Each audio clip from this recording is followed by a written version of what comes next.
Hello everyone, welcome to my channel. In this video I am going to share with you latest design palazzo pant tutorial. आज की इस video में मैं आपके साथ share करने वाली हूँ इस डिज़ाइनर प्लाजो पैंट की making video. Step by step आपके साथ पूरी कटिंग और स्टिचिंग शेयर करेंगे।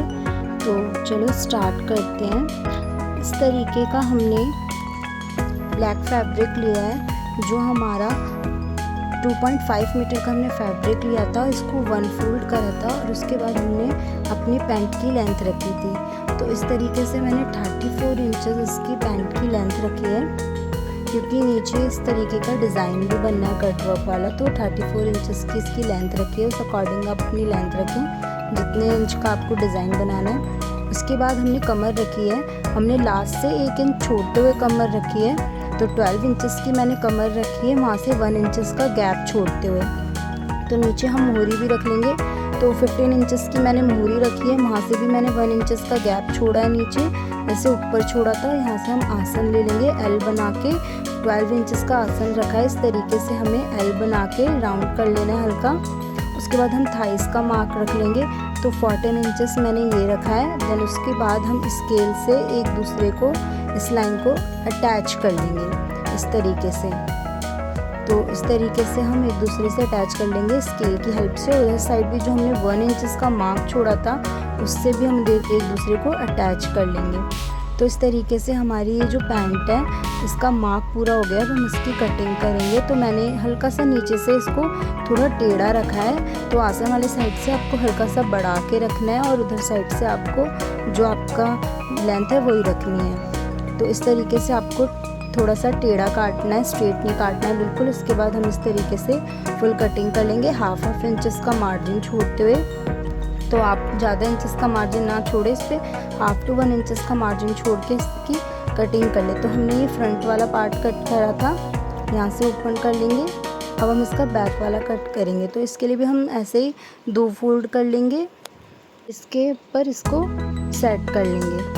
तो क्या करना है, जो बैक वाला हमारा पार्ट है वो हमें फ्रंट वाले से 1/2 to 1 इंचेस बढ़ा के ही कटिंग करनी है, क्योंकि जो बैक वाला पार्ट है वो फ्रंट वाले से थोड़ा बड़ा होता है। और यहाँ से देख सकते हैं आप, आसन से भी मैंने इसको टेढ़ा काटा है, देख सकते हैं इस तरीके से। वो बिल्कुल स्ट्रेट नहीं काटना है, हल्का बढ़ा के काटना है। 2 इंचेस या 1.5 इंचेस इसको बढ़ा के काटे, जैसे हमने नीचे में कटिंग करी थी। हल्का सा हमने टेढ़ा काटा था, स्ट्रेट नहीं करा था। सेम इसी तरीके से आपको कटिंग कर लेनी है। साइडों से आपको हाफ इंचेस बढ़ा देना है, आसन से भी आप 1/2 इंचेस बढ़ा के काटें और इस तरीके से इसको भी ओपन कर लें। देन उसके बाद अलग करने के बाद हम पहले इसके आसन को स्टिच करेंगे। तो इस तरीके से हमने फ्रंट वाले फ्रंट के आसन को रख लिया और बैक वाले बैक पे रख के स्टिच करेंगे। तो हमने फ्रंट वाले को इस तरीके से स्टिच कर लिया। इसी पे हम पलटते हुए दोनों सिलाई चला लेंगे, डबल सिलाई चला लेंगे। तो मैंने इस पे जो प्लेट का मार्क था वो नहीं करा था। तो इस तरीके से आप 6 to 5 इंचेस की प्लेट डाल लें, आप मार्क कर ले। तो मैंने इसे अपने अकॉर्डिंग डाल लिया था। इस तरीके से 1/2 इंचेस की प्लेट डाल लेनी है आपको, सेंटर पॉइंट में रखते हुए। देख सकते हैं आसन से मैंने सेंटर पॉइंट रखा था और इस साइड को भी हम प्लेट्स डाल लेंगे। इस तरीके से 6 इंचेस to 5 इंचेस की हम डाल सकते हैं और इस तरीके से 1/2 इंचेस पे डालनी है प्लेट्स। तो ये डल जाने के बाद इस तरीके का इसका कुछ लुक था। प्लेट्स डलने के बाद हम इसकी बेल्ट रेडी करेंगे। तो मैंने इस तरीके से 4 इंचेस की बेल्ट कटिंग करी थी और इसको हम सीधे पे सीधा रख के इस तरीके से स्टिच कर लेंगे, क्योंकि जो ये बेल्ट है फोल्ड होने के बाद ये फ्रंट साइड को सिलेगी। तो इस तरीके से हम पहले इसके बेल्ट वाले फैब्रिक को अटैच कर लेंगे। आपको सेम ऐसे 1/2 इंचेस पे सिलाई चलाते हुए अटैच कर लेना है और ये एक्स्ट्रा कपड़ा हम यहाँ से कटिंग कर लेंगे। देन उसके बाद बेल्ट के लिए हमने इस तरीके से आगे फोल्ड कर लेना है। तो इसके लिए हमने फोम वाली बेल्ट लगाई है, इस तरीके से फॉर्म कटिंग कर ली है। 2.5 इंचेस की हमने कटिंग करी है। जितना आपका इलास्टिक का साइज़ है उस बेस पे आप कर ले, उस अकॉर्डिंग कि सेम हो हमारा। तो इस तरीके से आपको अंदर इंसर्ट करते हुए बाहर की ओर सिलाई चलाते जाना है। इस तरीके से अपने फॉर्म को अंदर इंसर्ट करके बाहर की तरफ हमें सिलाई चलानी है। तो तो ये जो सिलाई चल रही है हमारी बैक साइड नहीं फ्रंट साइड चल रही है। तो ये सिलाई लगने के बाद मैं आपको लुक दिखाऊंगी फ्रंट और बैक से दोनों साइड का। इससे क्या होगा, जो हमारे थ्रेड्स है वो भी नहीं निकलेंगे और हमारी बेल्ट भी बहुत इजी से रेडी हो जाएगी।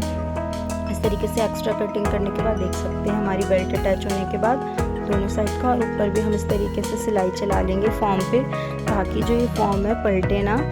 तो इस तरीके से नीचे ऊपर दोनों साइड हमने सिलाई चला ली और ये फ्रंट वाली बेल्ट जो है हमारी वो रेडी हो गई। अब हम इस तरीके से बैक वाले आसन को भी स्टिच कर लेंगे, सेम जैसे हमने फ्रंट वाले को किया था।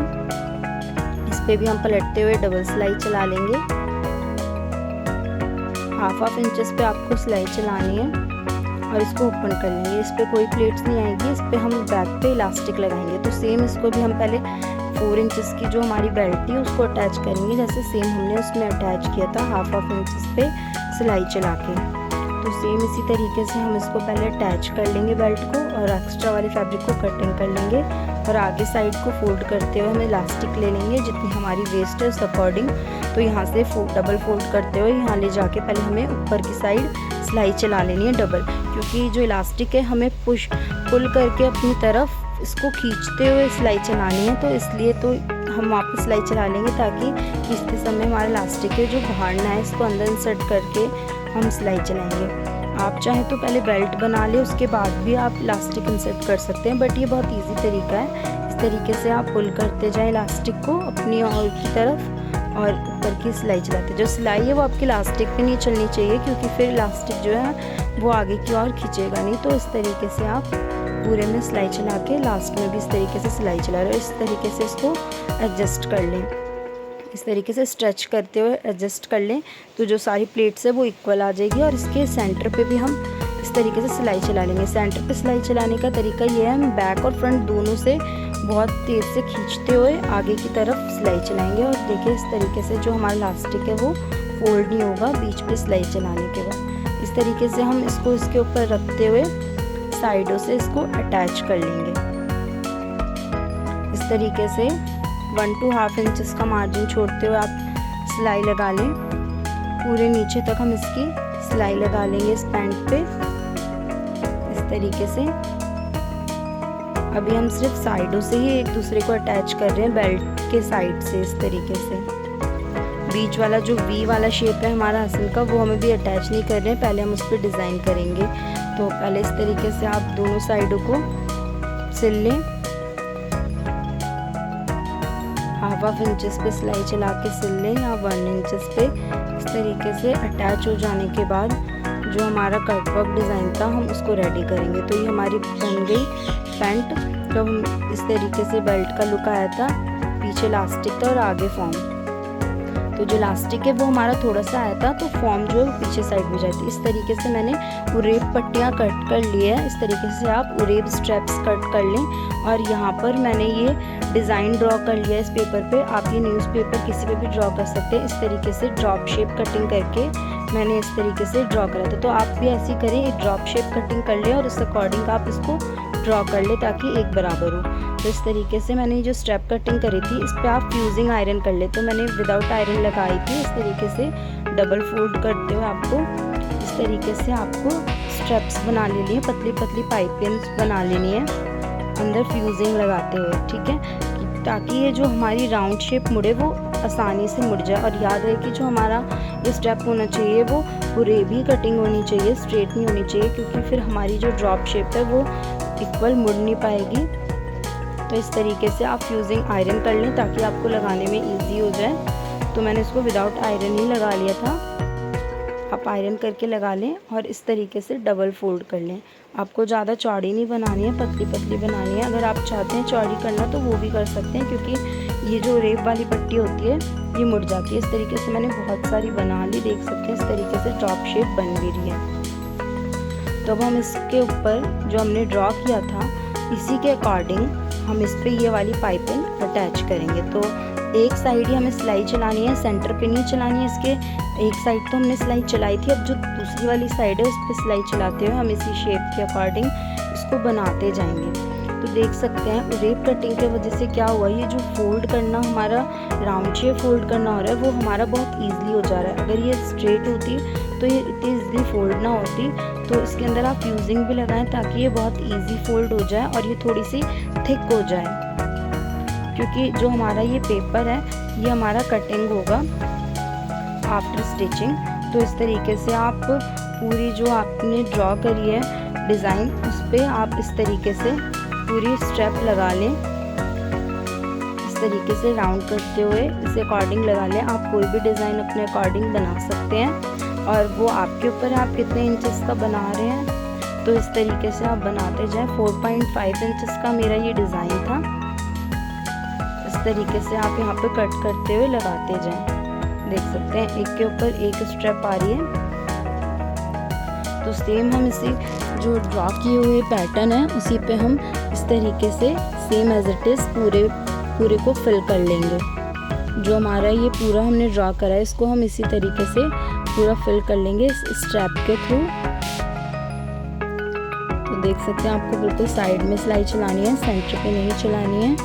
और इस तरीके से आप इसको ईजिली अटैच करते जाएं। आप कोई भी पेपर यूज़ कर सकते हैं, ज़रूरी नहीं है, आप न्यूज़पेपर भी यूज़ कर सकते हैं या तो फिर जो हमारे सूट में आते हैं पेपर्स लगे तो वो भी हम यूज़ कर सकते हैं। तो मैंने वही वाला पेपर यूज़ करा है क्योंकि ये जो पेपर है जल्दी फटता नहीं है सिलते समय। तो इस तरीके से हमने ये पूरा कर लिया और ये लास्ट के 2 बचे हैं। इस तरीके से आपको सिलाई लगाते जानी है। तो इस तरीके से ये हमारा पूरा फिल हो चुका है। लास्ट ये 1 बचा है, हमने इसको भी इस तरीके से फिल कर लिया। और जैसे हमने बनाया सेम हम सेकंड वाले को भी बना लेंगे। तो इस तरीके से हो जाने के बाद हमें बीच में ये जो 2 ड्रॉप्स बनी इन दोनों को एक साथ टाँका लगा देना है ताकि ये अलग ना हो।